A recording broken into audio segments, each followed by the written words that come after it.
Hey, welcome to Why This Now. Thank you. My clicker is actually working this week. I just was settled and oops, it went on. Here we go.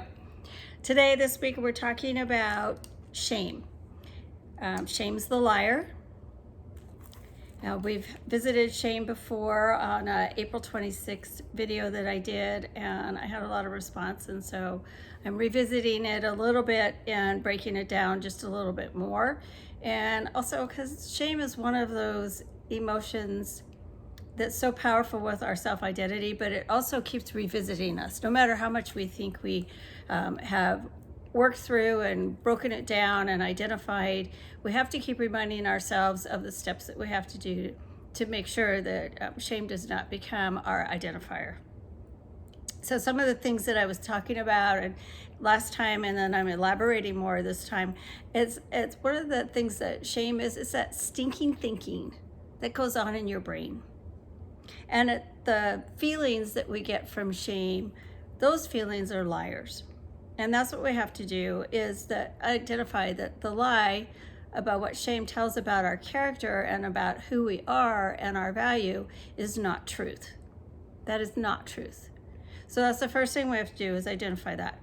And dwelling on the identity that results from shame, it robs us of our life now, of the best life we could have now. It robs us of the joy, peace, and hope that I wish for you all in all of my videos. And as the purpose of having these videos is so that we can use these tools to walk through the storms and chaos and challenges of our life, and then hopefully support others and walk along with others while they are working their way through different challenges too. It's all about being connected. It's all about being in relationships. So passively waiting for the feelings of shame to go away over time just delays our intentionality of stepping into the healing. On April 26th, when I did shame, I was also talking about the healing wheel that I designed, and there's, I think, 3 or 4 videos on the different spokes of the healing wheel. So if you could go back and refer to those, that would be great. Like, comment, share would be awesome too, so we can get this information out to as many people as we can. So what I just wanted to do today is give 3 steps. You might want to get a piece of paper, pencil, or get your healing wheel out, because I did ask you to diagram it out, make your own personal healing wheel back in the April videos. But the first step, and you'll have this if you've already visited this, but the first step is to briefly list your behavior choices that led to shame. Also, we talked about choices that other people have done unto you. You can list those also too, but we're just going to list them just to re-identify them. It will also help you to see which of those behavior choices that led to shame you're still working through, or they're still revisiting you, or what we call in the healing world relapse. And relapses are normal, but we have to know the steps we can take to move out of that. The second one is, I want you to extensively list the feelings with the shame behaviors, the shame identities, the outcome of how you feel about what you think about yourself. Because it's some of the choices, like personally with mine, and I've given some over the last couple of years, is shame out of my choices of promiscuity many, many years ago, but they linger. They become a part of your identity. Broken promises that I've made over the years, we all have those. Be honest, it's happened. And then also the unworthiness, that we feel unworthy of so many different things, of a job, of a relationship, of having a family. And those are all lies.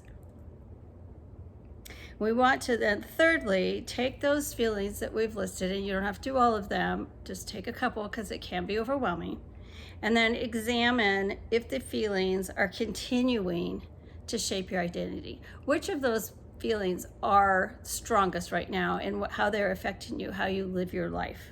Because shame is the enemy. Shame is the enemy of joy, peace, and hope in every single one of those. We want to disable the enemy in any situation.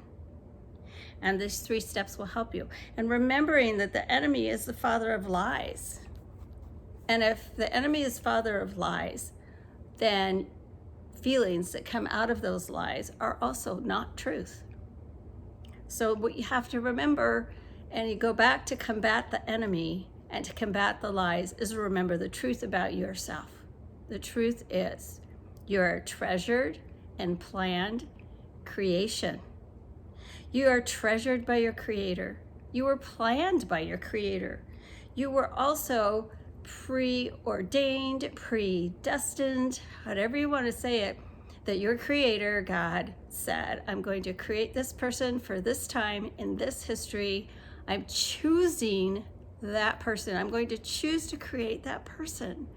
That is something that we do treasure. We all want to say, I choose you to somebody and let them know how valued they are. We also want to be told, I choose you.